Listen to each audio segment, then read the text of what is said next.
Hi, welcome to I've Had Worse, and today I'm trying Butcombe Original. So I didn't think I'd had a Butcombe beer, but I have tried Wick War beers, or beers brewed under the Wick War name. So Wick War Brewery doesn't exist anymore. It's now Wick War Pub Group, and they subcontracted to Butcombe to brew some of their beers. I think I picked up a Golden Arrow, and I've tried their Station Porter. And those, we found those they had them in BM stores at one point. I haven't seen them for a while. And they were really good. And I've tried some Wick War beers on tap. And if those were all brewed by Butcombe, then this is going to be something else. We were going with a friend of mine. We went out on a Saturday night down the Gloucester Road in Bristol, which is a very interesting experience, I must admit. It's kind of a mix between Mad Max and the Wild West.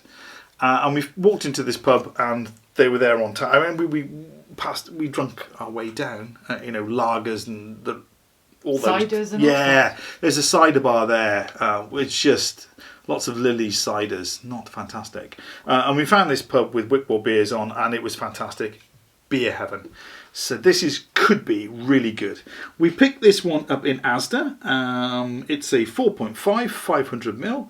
And if you want to buy it singly, it is £2.25, or we picked it up for £4 for £3.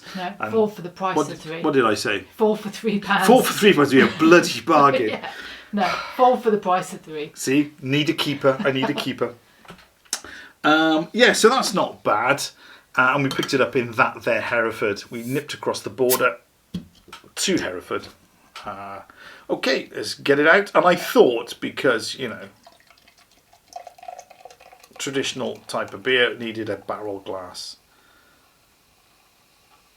It's quite effervescent-y. Well, that would make sense that you had that on tap then, because if it's Bristol born.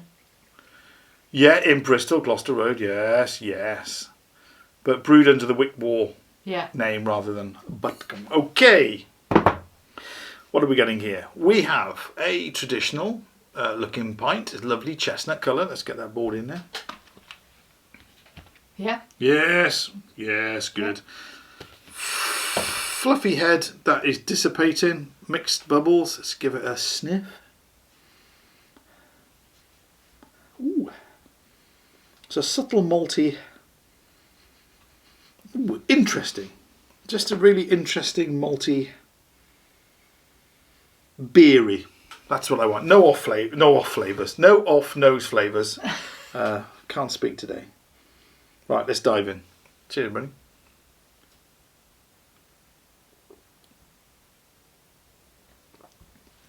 Lovely mouthfeel.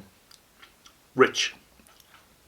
Could do with being a little bit thicker for my liking, but certainly not wet and watery. Subtle. It's a subtle bitter. It's a traditional bitter. It's an original. So the malts are very subtle. Bitterness is nice. Fades to a biscuit. Doesn't hang around that flavour. Unlike the traffic. It's that time of day. Everybody's off to getting their takeaways.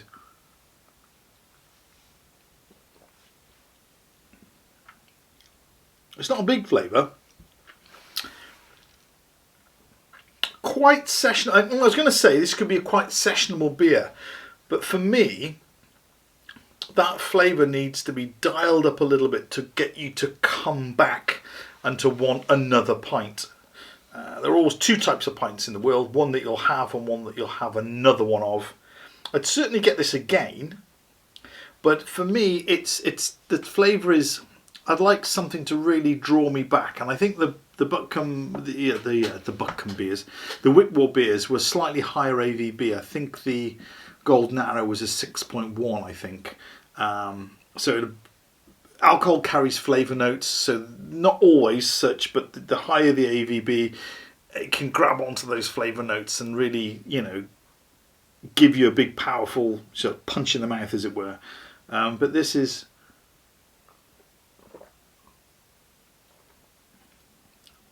This is quite a subtle beer.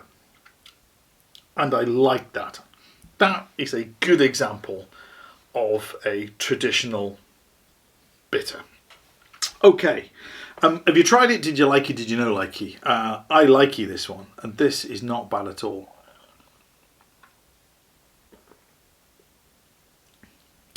I like it a lot. Cheers.